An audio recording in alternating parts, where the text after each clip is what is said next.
Okay, this is my new position as the operation supervisor. Okay.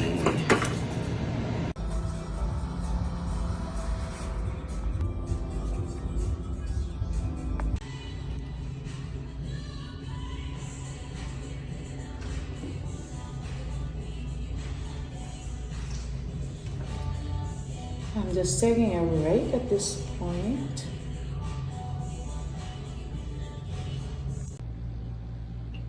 Ayun, mula nung binitawan ko ang pagiging chef, ayun, bumabalik na yung kamay ko. Hindi na pasmado. So, it's my choice to choose what kind of job and what kind of salary I want. And I'd rather have a better job than being a chef kasi nga naman pasmado talaga yung kamay ko. 'Di ba? So at least now nakakapag-nails na ako ng mahahaba. Dati hindi. O, diva. O, yan. Thank God.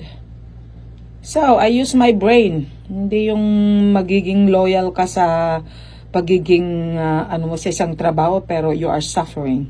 Kaya ako hindi pwedeng ganun. Okay?